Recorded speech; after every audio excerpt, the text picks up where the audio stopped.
What's up, everyone? Welcome to Well Talk podcast for Worthwell. I am here with two of my best friends in the world. I've got my father, my dad, Dan Fernandez, Pastor Dan Fernandez, my pastor, my father, and I'm also here with my brother, Daniel Fernandez Jr., as we're here to talk about some topics regarding fatherhood.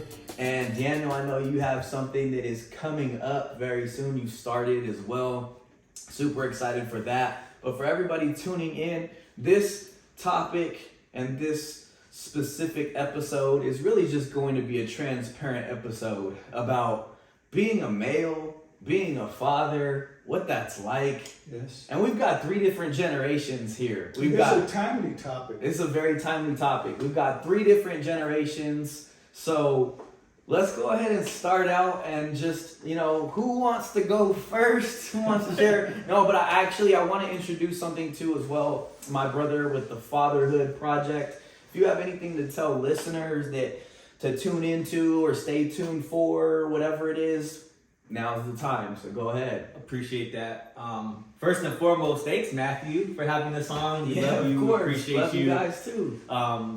This guy's a cool cat, and we've been doing music and stuff for a long time, so I'm so grateful on the Worthwell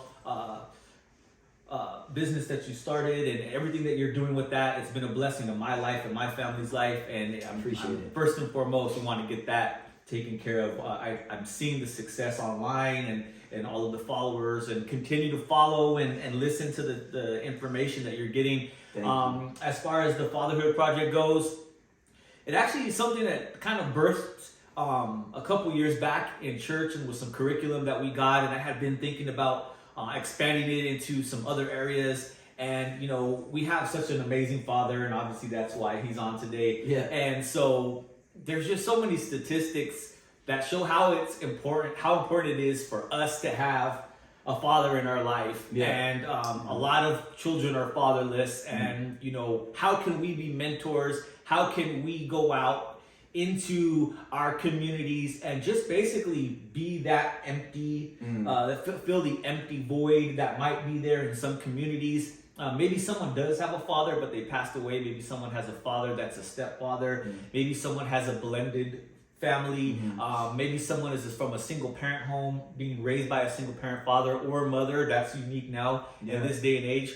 And so me being a father of three young men, I have a 2-year-old, so I have two older kids and a 2-year-old. I feel a little qualified to kind of spearhead this project. And basically what we're going to go out and do is, through a lot of the services that you provide, and Matthew and I have talked about, integrating some of these together, just getting out there, being there for a community of men that need men who go through the same struggles, whether it's through mental health, physically, mentally, emotionally, and of course spiritually, and just be that X factor in a community that may not get as much as attention as the fathers really need, or the accolades that we deserve as fathers. I mean, I'll be candid with you.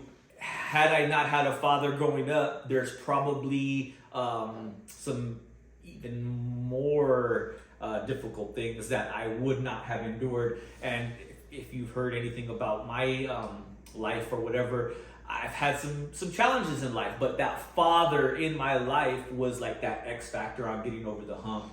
So not to take too much more time on that, but thank you for giving us the platform to share a little bit more about it. There will be an official Fatherhood Project page. Right now it's just at my regular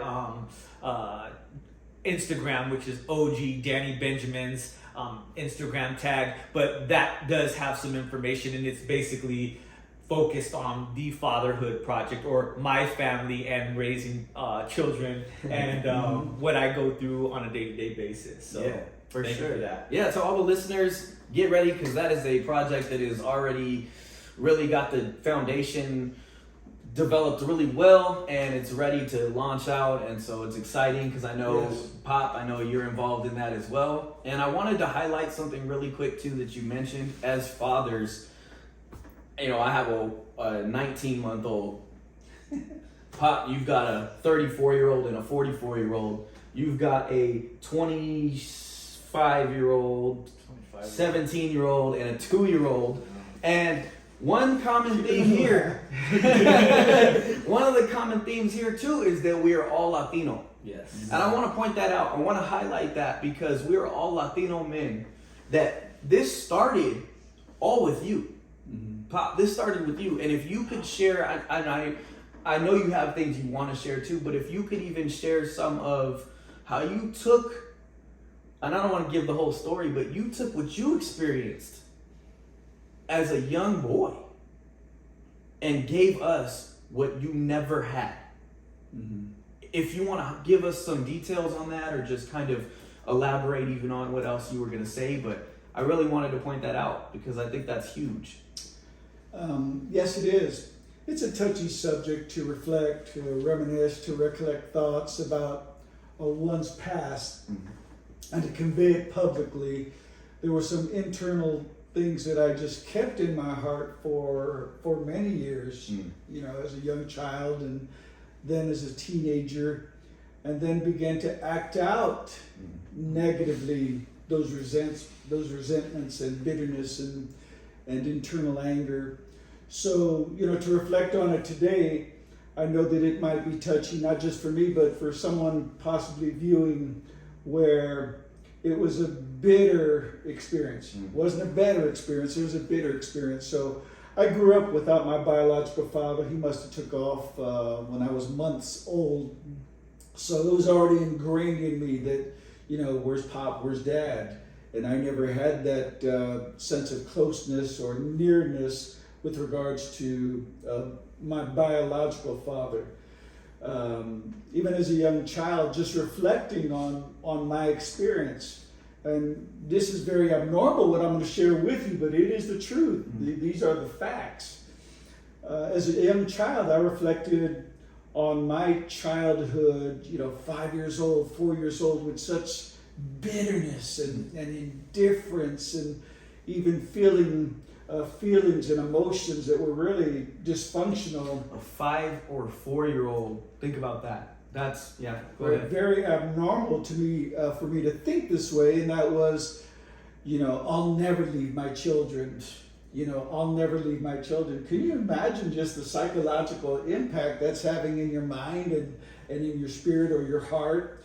But that's how I thought, and I'm being 100% genuine and authentic with you with regards to those feelings. There was a deep sense of resentment and bitterness. I didn't know what it was, but it manifested itself in anger and some acting out. Yeah. So I never had that joy of knowing my biological father. I never knew him. I never saw him in my lifetime.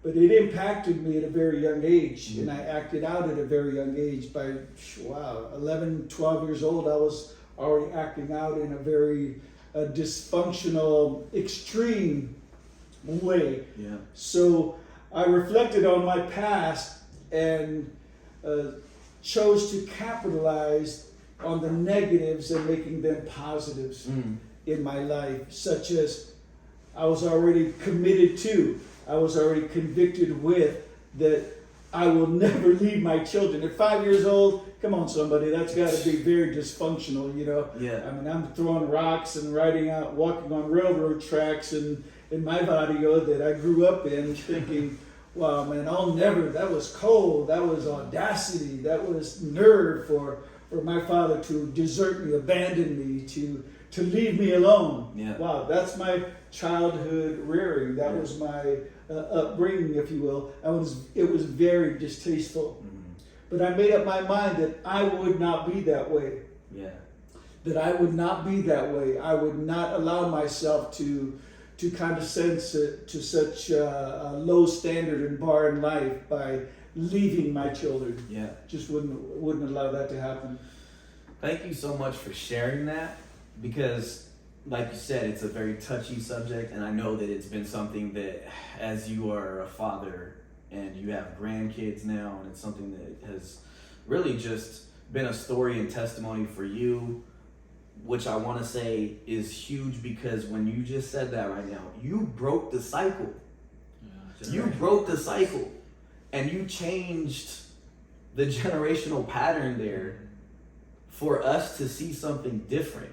Now, I'm not saying it was easy for you, right? And to anyone listening in, if you've experienced something like that, that just goes to show your testimony, your story lets people know you can break the cycle. Well, I was just going to say that I use this story. It's a touchy story because it involves people, other people other than myself. Yeah. But these are the realities of what can happen in life. Mm-hmm. This is my story.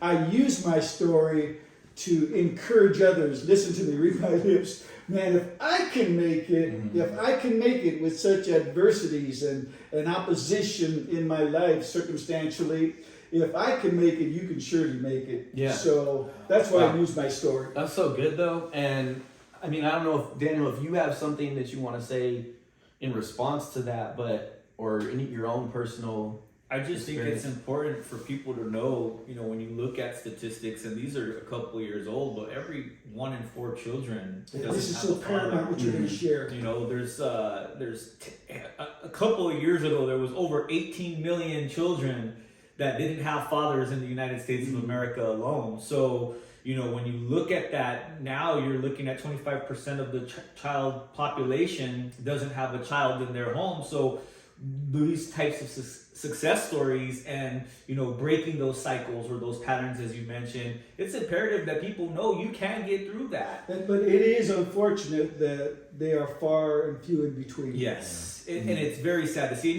and you see it in hip hop, you see it in music, in our culture.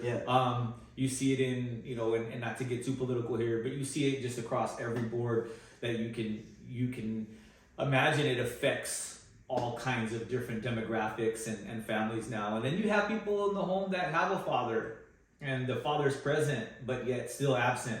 Yeah. They don't take time to spend time with their children, see what's going on. And I had a child at 19, I think it was 18 or 19 years old, and I was still a teenager. And I'm grateful that my son, he's actually here today with us, and in the background, he runs, we were doing something else prior to this, and he's a good kid, 25 years old. So maybe you were a young parent and you made dumb mistakes.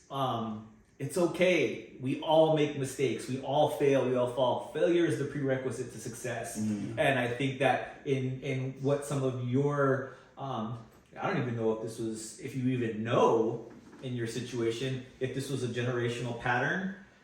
It was. And I think across the board, and maybe your entire family, right? So sometimes, let's just put it this way, it may try to reattach itself, right? It's like almost like, no, it was this way. This is the way it's supposed to be. And I'm not trying to get too deep into that, but thankfully, through time and having a father who's a great grandparent and other grandparents involved, things get better. So just want to encourage you if you're a single father or a father who's out of wedlock having a child, there's brighter horizons as well.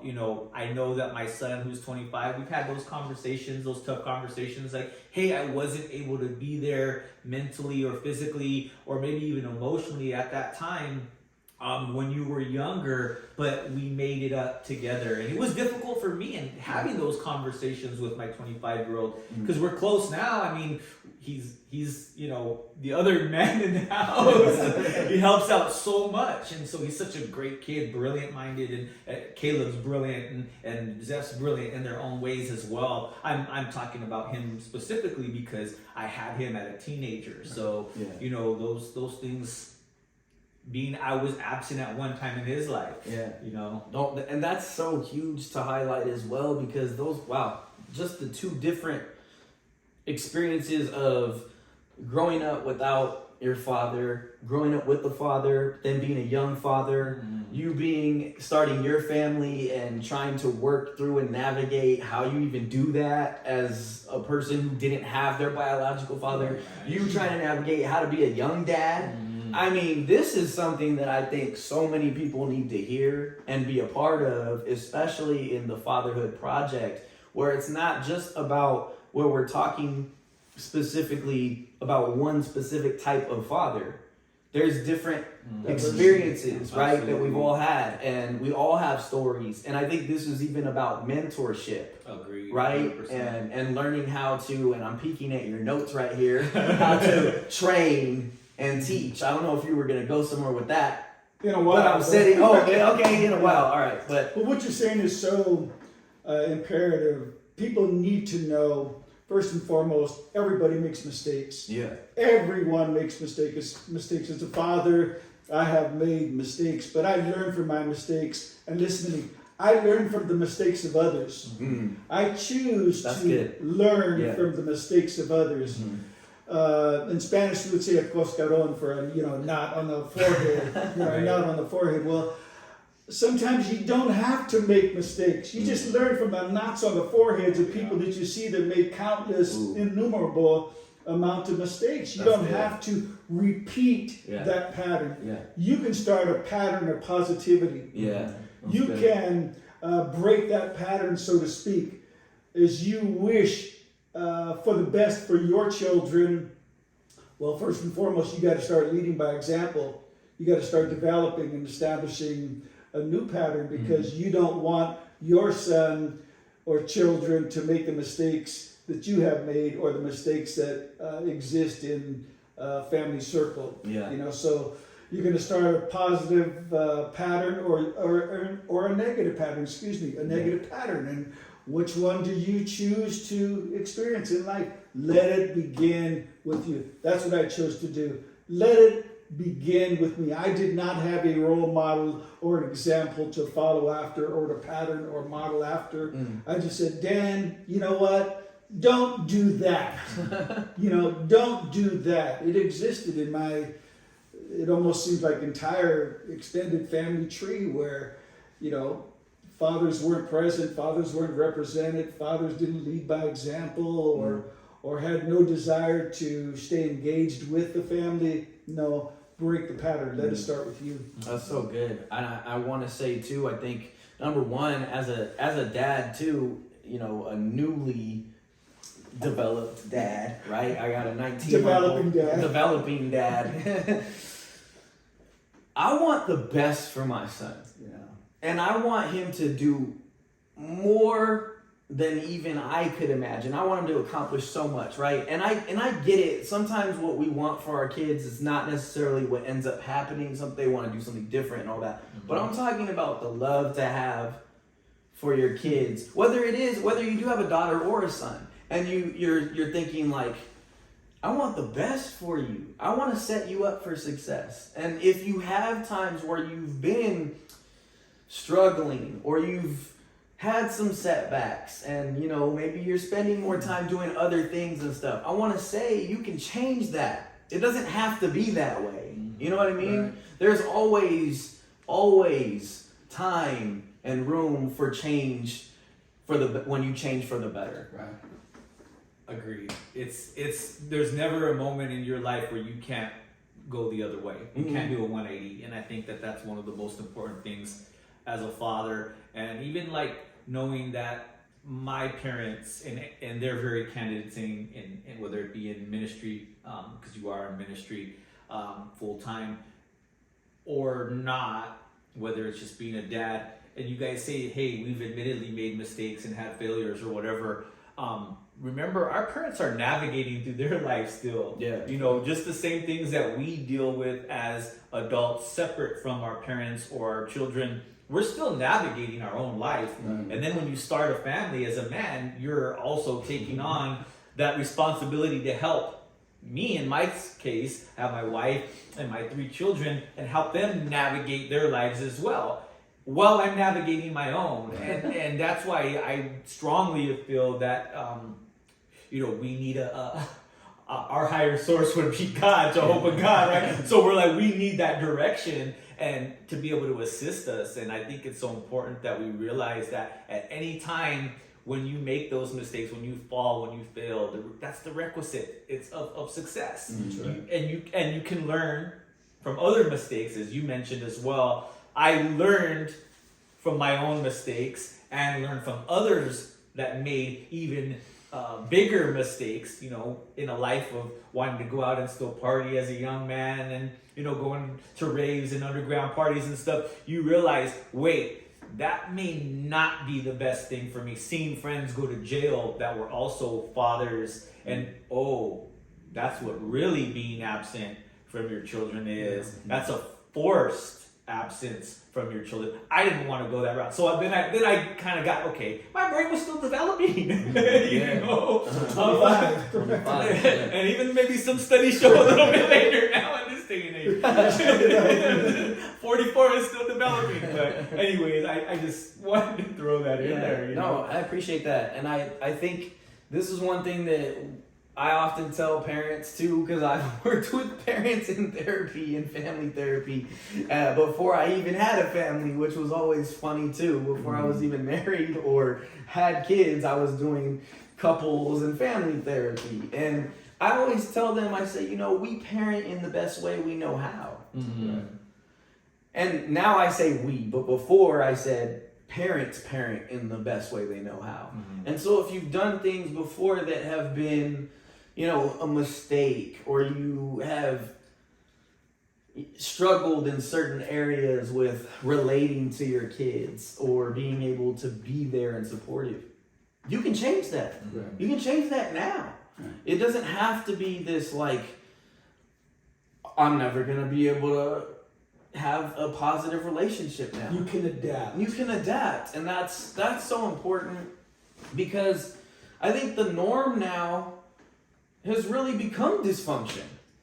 Unfortunately. Mm-hmm. I mean, we're living, that's why I talk about staying mentally fit in a world that's out of shape. We're living in a world right now where there's just dysfunction. Mm-hmm. And family systems are just all over the place. Mm-hmm. When you look at like a genogram, if you don't know what that is, that's a family system structure where you use certain, I mean, you can go as far back as you want in generations, but it brings up a pattern and shows different patterns and system structures and all those things. And I think I did mine in grad school, and I was like, whoa, I never realized all the stuff that went back from other extended family members and things like that. But you can change and adapt and adjust. It's a matter of just opening up. Mm-hmm. It's a matter of talking about it. Mm-hmm. Right. And as men, you know what? And I'm going to say this too. As Latino men, being able to open up and talk about this stuff is so important, because we need to do it in a lot of other areas with other groups and people and individuals. But where do you get, I mean, your ability to cope and open up? Like, what taught you that? Well, even if you don't talk verbally, speaking it out audibly, you're still talking. Yeah. You're still talking about your attitude, your disposition, your demeanor. But why not change it to positivity, in a positive way, to utilize, you know, your voice to edify, to build up. Don't you find it amazing that it's so difficult to build, you know, these, you know, 20-story sky rises, and it just takes 5 seconds to destroy it, blow it up, That's good. in just a moment. Mm-hmm. Well, it takes time and it takes effort and sometimes sacrifice to build. It's not an easy thing. Fatherhood is not an easy thing. It turned into an enjoyable thing when I learned principles that I could utilize to better my fatherhood. Now I'm entering into the realm of grandfatherhood. And my desire, you know, I'm not a goody two-shoe father or grandfather, but my desire was just to be the best dad, to be the best pop, and now it's to be the best grandfather. Hey, I'm doing pretty good. Yeah. I'm doing pretty good. Yeah. I'm not perfect, and I still make mistakes, but I'm driven and I'm motivated. I'm a self-starter to do that. It's innate within me now. Why? Because I had such an extreme negative situation. There are wonderful fathers out there that are doing a great job. Yeah, shout out to all the fathers out there. Right, Yeah. just doing a great job, a phenomenal job. These guys here, you guys are wonderful, outstanding fathers. And you've learned, you're barely learning, but you've learned over the years by trial and error, and we all do that, we through trial and error, we develop and cultivate and establish sound boundaries and a foundation for our fatherhood. But it takes time. Yeah. It takes time, and we're creatures of habit. We've seen these habits operate through people, whether they're family or not, that are negative. Mm-hmm. They're negative. How do you swim upstream? Heart. Yeah. Heart. And then a desire to train, a desire to lead, a desire to want the best for your children, for them to excel even above you. Succeed above you. Not competing, but complimenting your children in every way that you possibly can. But I think the beginning of all the transition with regards to fatherhood and establishing it in your life is to really love your children. Unconditionally. Unconditionally. You don't lay down requisites, stipulations, and so on and so forth. You just love them. This is what you made. This is what you created. This is your flesh and blood. And just learning how to love them, even when they don't make you proud. When they make you happy, when they make you very proud. Learning to love them, not because of, but sometimes even in spite of. I think that's the beginning of the fatherhood. These are my kids, man. These are my flesh and blood. How could I want anything less than the best for them? And just changing, you talk a lot about this because of your background, changing that mind stance. Yeah. And notice, I don't know if you want to bring it up now or perhaps later, instead of that mindset, having that mind stance where you adjust, you align, you adapt, and so on and so forth. And just learning from your mistakes, learning from your mistakes. And if you see something that's working for somebody else, maybe you can implement that. That's good. But it's beginning with the love factor. Man, you made these kids. They didn't ask to be brought into this world. So true. Yeah. You chose to bring them into this world. Now it's your duty, your responsibility to enhance and enrich their lives in any way you possibly can. And maybe I'm lingering too much on this, but No, that was excellent. But I think it's good food for thought. Yeah, We're supposed to assist in training.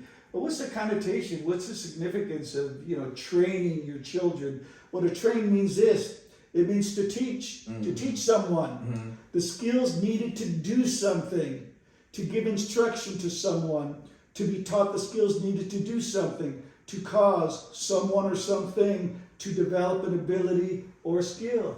So in your life or in our lives, what are we doing? We're just teaching. Yeah. Teaching, just trying to help them develop the skills that they're going to need to overcome in this life.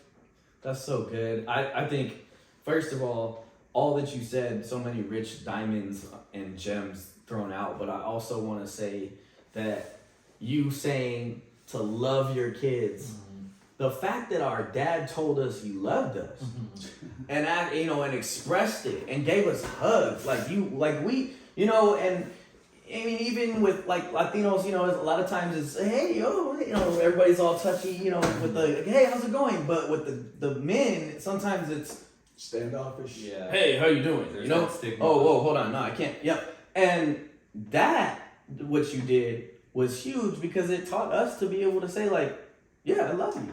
Right. Yeah, I love you. Right. There's nothing wrong. To all my men out there, there's nothing wrong with being open and transparent. I grew up in a household where that word wasn't used. Exactly. And that's one thing that it stands out to me the most is that they didn't say that in your group. Right. I'm saying the family that you grew up in. It was what's the word? The M word in Spanish? Machismo. Machismo. It's the machismo. And it was I knew the word. I was just trying to give some climax to it. My bad. I jumped in too quick. No. I wanted somebody to say it like that. So we hit it. Boom, right there. You got it. Yeah. But So everybody, just let me clarify that again. I knew the word, okay? Yeah, but that was the thing. It started with love. Yeah. This is my kid. You're my kids. The stigma behind this machismo,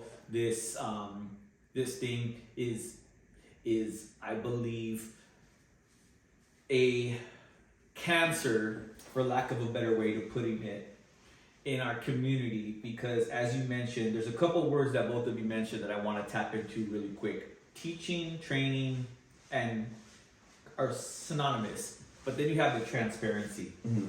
So you have a community of, you have several groups in the Latino community. You have your gangster, cholo, hardcore guy, right? Then you have your more immigrant community, and then you also have your Americanized community who maybe had, I would like to say, stolen from part of their culture, right? Mm-hmm. So there's a lot of things that me, being born in the U.S. several generations, not knowing Spanish that well, I cannot relate necessarily to certain cultures within my own community. Mm-hmm. So you have, and I'm just talking about three. Melting pot. Exactly. We have a melting pot of communities within our own community. Yeah. And so you have all these, and think about South America, Central America, and Mexico, how big those areas are. Mm-hmm. And you have all these Latinos in this community with different cultures. Some of them have immigrated here. Some of them have been imprisoned. So what do you do within a community that's so diverse within its own community?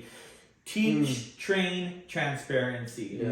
And I think that starts, of course, with the love that we have with our children. The triple T. Yeah, the triple T. No, for real. I mean, and you look at it with the transparency. But what is transparency?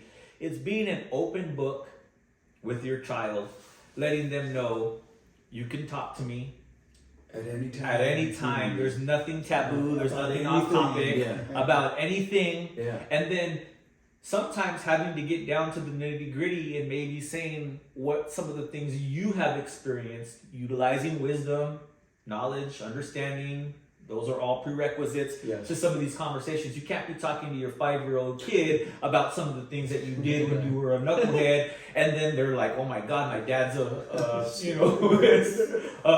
twisted individual."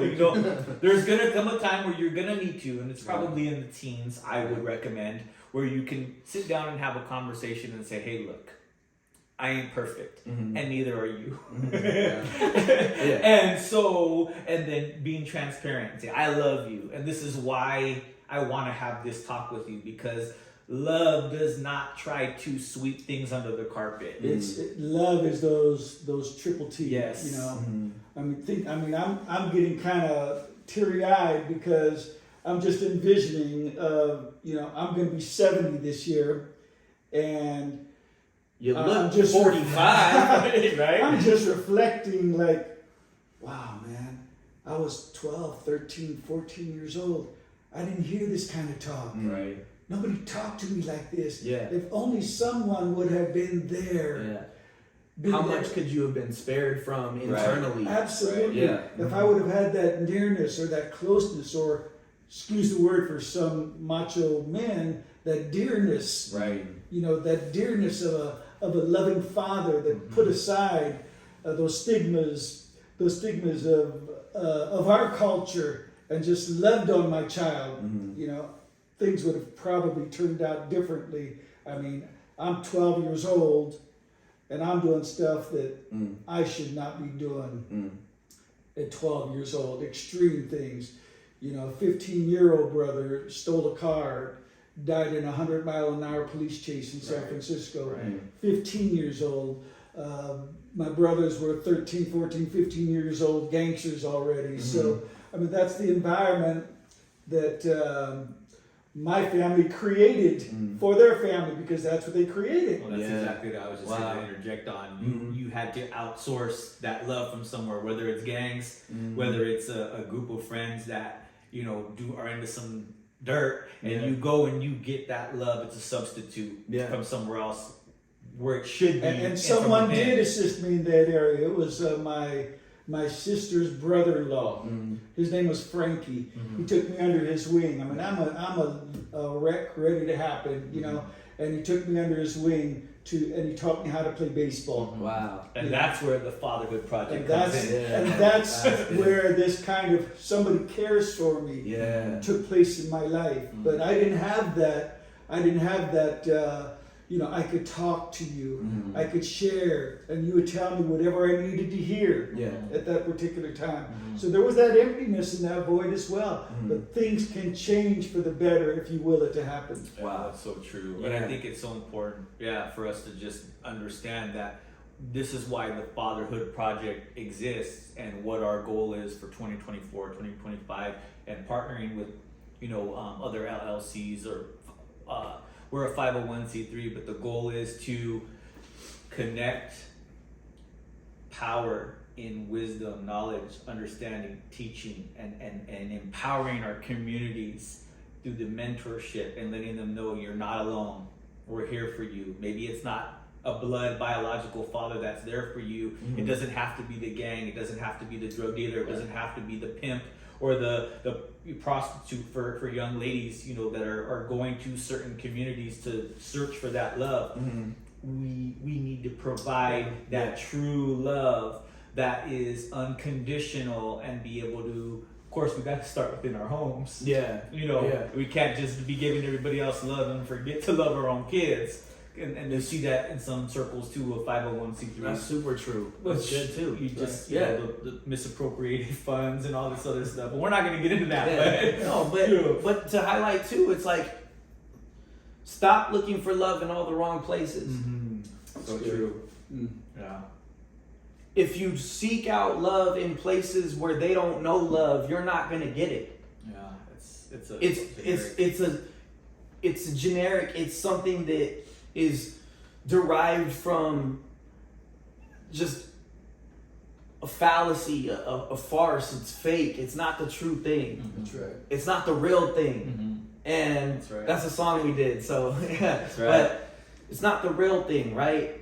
And love in all of this is so huge.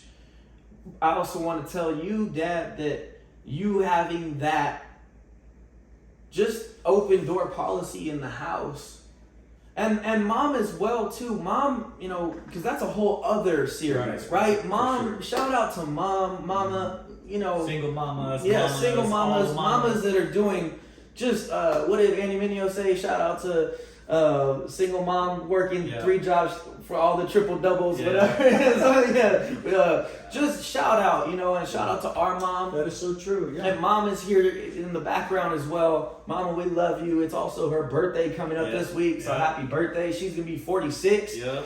And 46. And I wanted 46 years. and I wanted to say that you having the open door policy saved my life.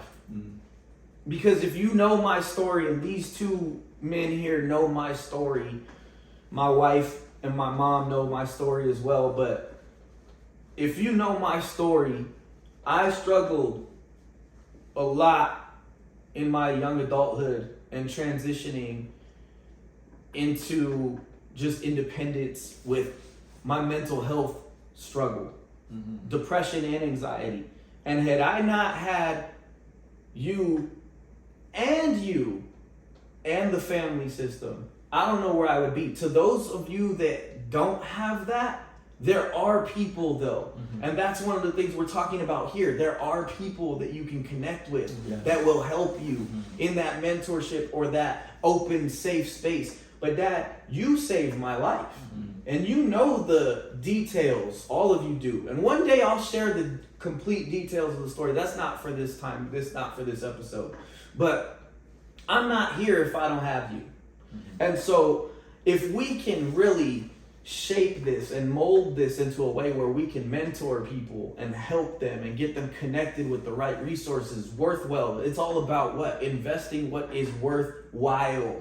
That's what we're doing here for the Fatherhood Project. It's about giving back. It's about helping. It's about advancing the community. It's about bringing families together because there's so much dysfunction.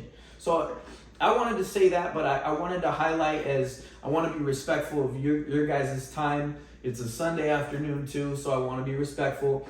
do you all have anything else that you would like to share? And this is probably, honestly, this is probably going to be a sub-series now. Probably going to be on here every other week now doing this. So don't feel like you're never going to be back. You defined and explained that point so elaborately as well as excellently. And, thank you. I'm thinking about, okay, how do we culminate? See, I was taught to be hard. Mm-hmm. I was taught to be tough. Mm-hmm. That's what I was taught. Mm-hmm. I mean, I was told, go beat up that guy, and these are my family members. Yeah. Go beat up that guy. He needs a good whipping, I was taught to be tough. My brother, he was, I think, 15 years old, and he came back, his face was all messed up. I mean, his lip was dangling from his mouth, and his eyes were black and blue and bloodied, and he's just like in his drunk or drug, whatever he was using. He says, he giggled.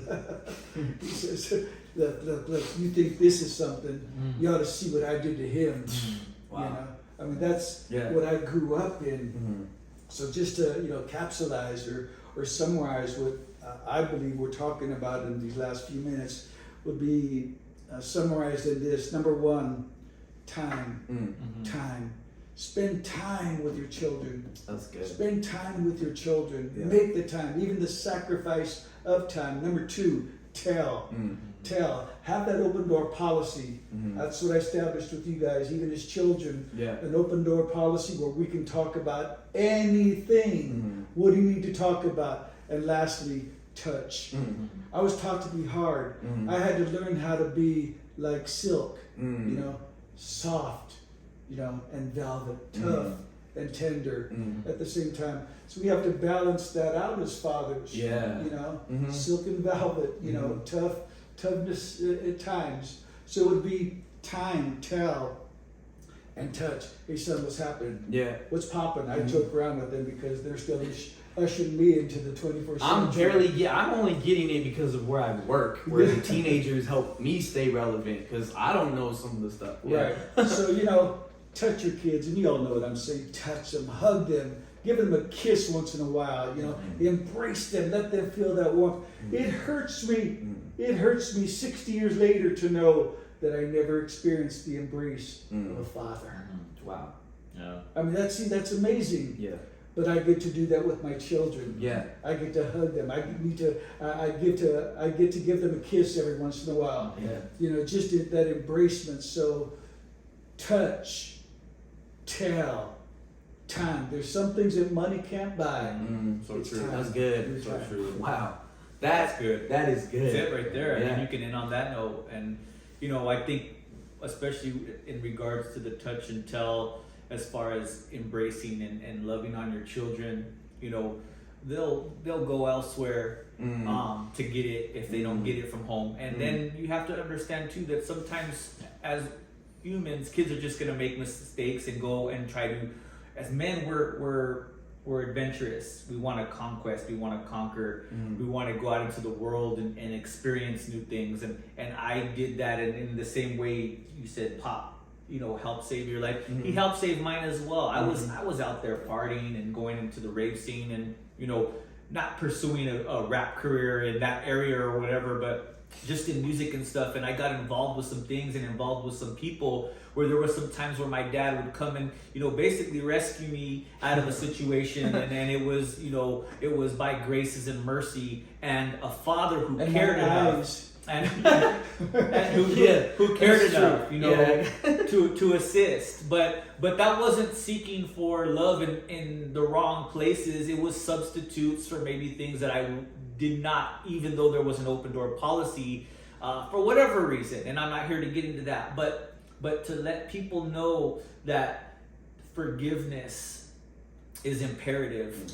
To forgive and to encourage and to love on. And when I say love on, I mean it's beautiful that I get to come home every single day, and this is it. This is my day. You talk about the Groundhog Day scenario where it repeats the.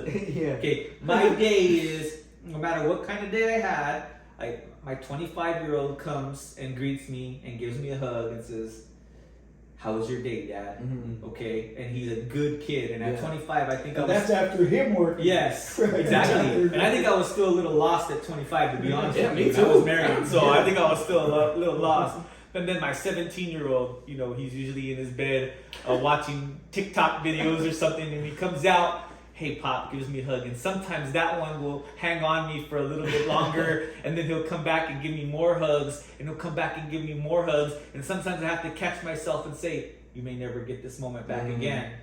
Okay? And then my littlest one, he kind of ignores me in the beginning, and then he'll notice me, and then he'll come and he runs up to me and like a little, you know, like the perfect scene of a perfect ending of a movie that the baby comes and wants to go into daddy's arms, and you pick him up, and that one you can attack and give him kisses. That's a good feeling. You know, it's a good feeling, man. I wouldn't trade that feeling. And of course, my wife is there as well. But I'm just saying, for my 3 young men to come and give me hugs. Well, they're getting what they got. They're getting what they got. They're getting what they got. They're only reciprocating That's it. what they got.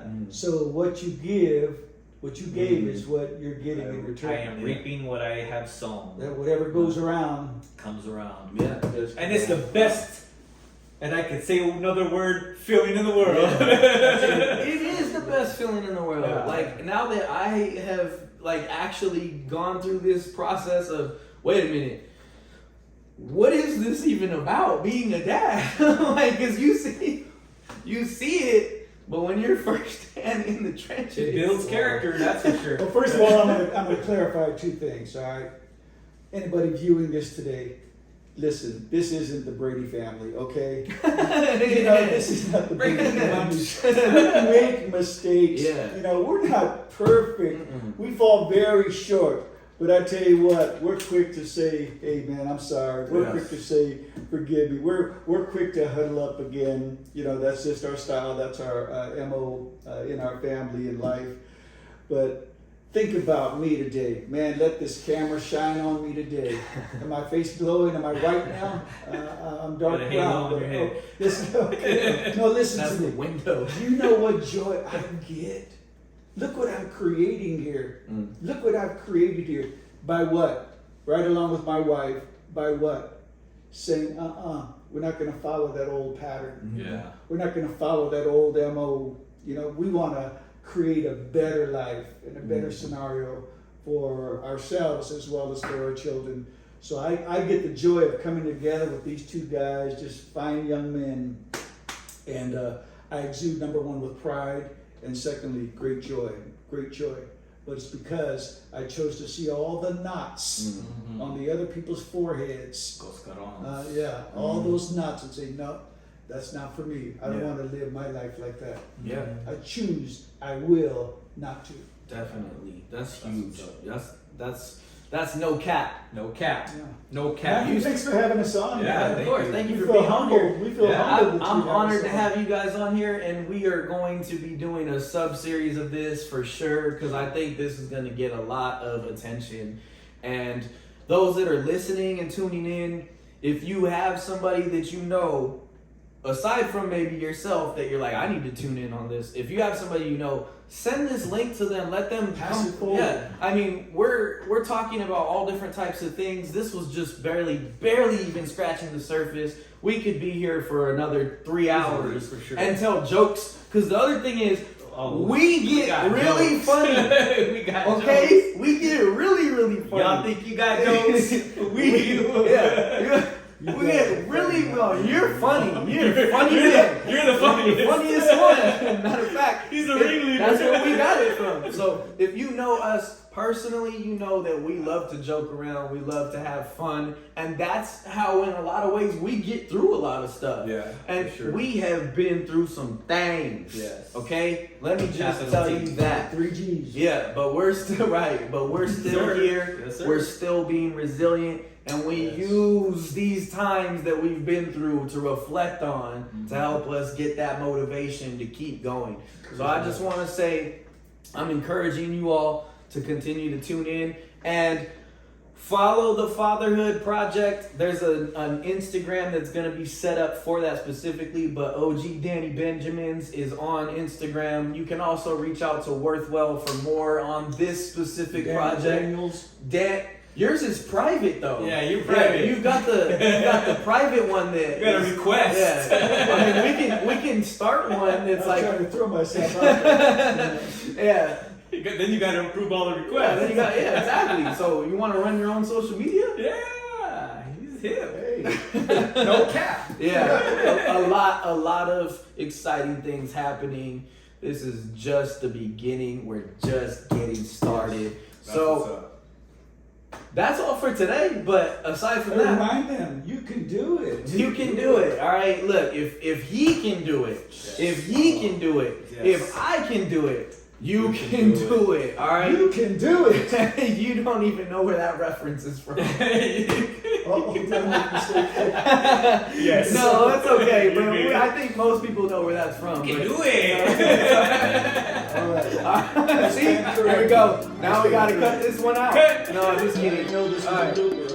We'll be back. We'll be back for part 2, and stay tuned for that. Also, Worthwell Well Talks podcast will be back, and I said Well Talks podcast from Worthwell will be back. Stay tuned. Love y'all.